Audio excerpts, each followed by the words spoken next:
Ya, selamat siang Tribuners, kembali lagi bersama saya Beta Misutra, reporter tribunbengkulu.com. Saat ini kita sedang berada di salah satu masjid yang cukup ikonik di kota Bengkulu, yaitu Masjid Jami ini Tribuners.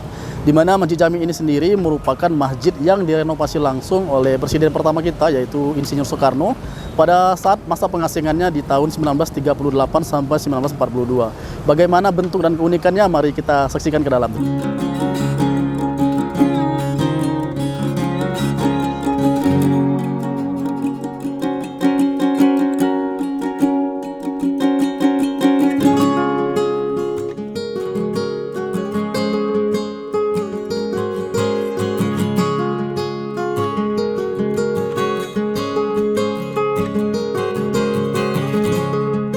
Jami sebelumnya bukan Masjid Jami, namanya Surau Lamo.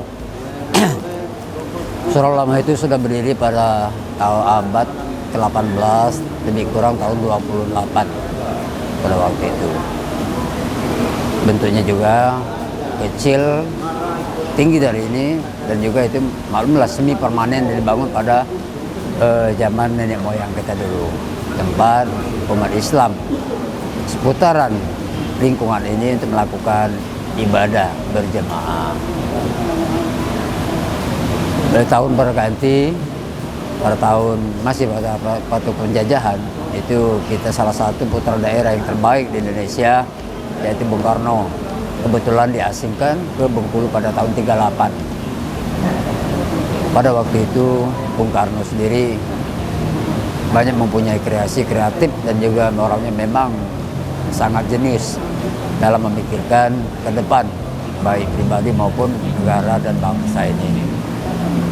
Kenapa pada waktu itu setiap sore di masjid di surau ini dulu, setiap maghrib ibu-ibu melantunkan ayat suci Al-Quran. Pada waktu itu Bung Karno sering jalan-jalan sore, duduk istirahat di depannya di rumah-rumah tinggi, dia mendengarkan ayat-ayat suci Al-Quran pada waktu itu. Sedangkan Bung Karno sendiri belum mempunyai pegangan kepercayaan atau agama. Dia tersentuh pada waktu itu dan juga ingin pendekatan terhadap remaja-remaja Bengkulu pada waktu itu. Dia rembuk dengan pemuka-pemuka lingkungan ini dulu. Timbullah ide beliau untuk lebih mendekatkan diri kepada lingkungan di sini. Dia merencanakan ingin merenovasi masjid surau ini supaya lebih cantik pada waktu itu. Hasil membakar para orang-orang dulu, terjadilah suatu kesepakatan masjid surau yang lama itu direnovasi. Lebih kurang pada tahun 38 itu berlanjut, selesainya Masjid Jami direnovasi pada tahun 42. Kita masih dijajah. Dan juga tidak segampang itu yang kita bicarakan. 4 tahun dalam proses membangun tersebut sudah pasti banyak kendala, hambatan yang ditemukan oleh para sesepuh kita dulu. Contohnya masalah keuangan. Masjid Jami ini kan dibangun oleh swadana dan swadaya masyarakat. Nah, terbentuknya pada waktu itu Bung Karno sendiri tidak tertutup pikiran beliau untuk menggalang dana untuk menyelesaikan pembangunan masjid ini. Oleh karena itu pada waktu itu Bung Karno membentuk suatu sanggar budaya, kalau nggak salah namanya itu Monte Carlo, untuk menggalang dana ke daerah-daerah. Kemudian berangkatlah Bung Karno membuat grup tersebut ke Kabupaten Rejang Lebong, Kabupaten Bengkulu Selatan dengan niat yang suci untuk menyelesaikan pembangunan masjid ini. Alhamdulillah pada tahun 42 Masjid Jami selesai dibangun, digantilah namanya dengan Masjid Jami, sebelumnya Surau Lamo. Ya, Surau Lamo tersebut tidak juga dihilangkan begitu saja.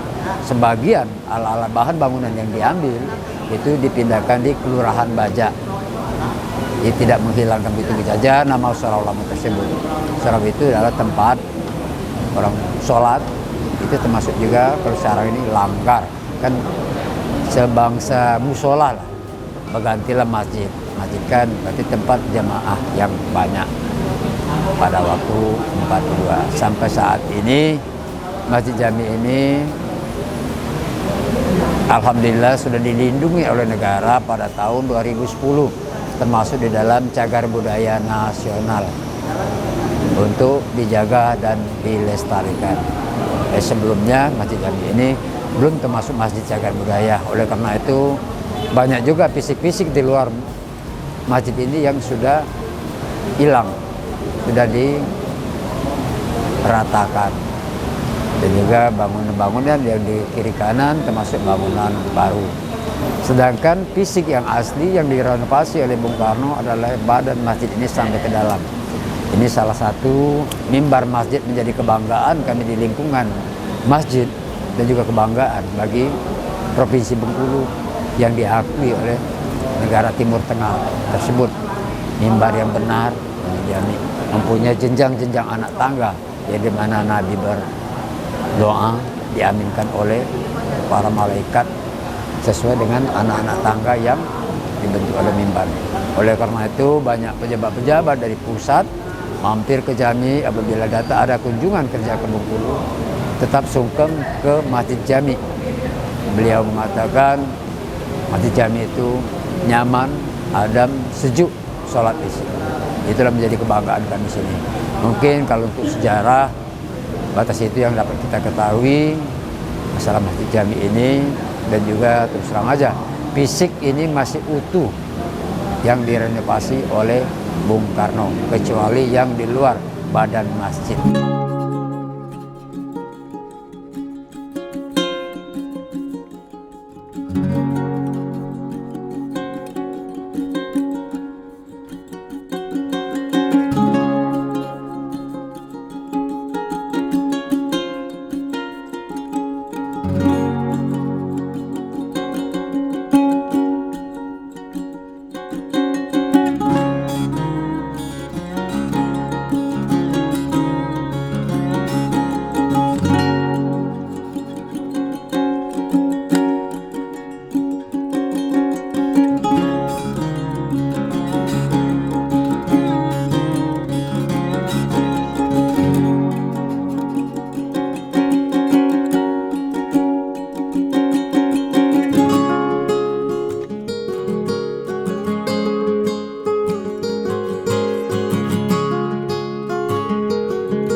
Ya Tribuners, itulah tadi liputan kita terkait dengan sejarah dan juga penampakan dari Masjid Jami Bengkulu yang merupakan peninggalan dari presiden pertama kita yaitu Pak Bung Karno ataupun Insinyur Soekarno. Saya Betami Sutra, reporter tribunbengkulu.com, pamit undur diri. Wassalamualaikum warahmatullahi wabarakatuh.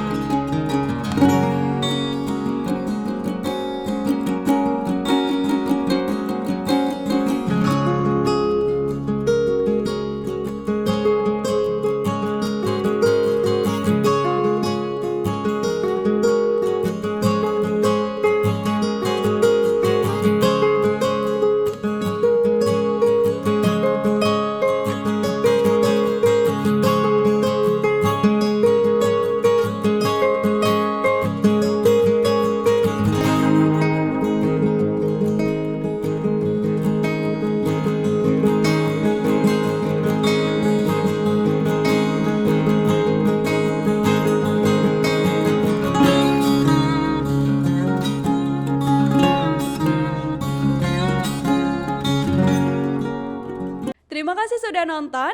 Jangan lupa like, subscribe, dan share ya.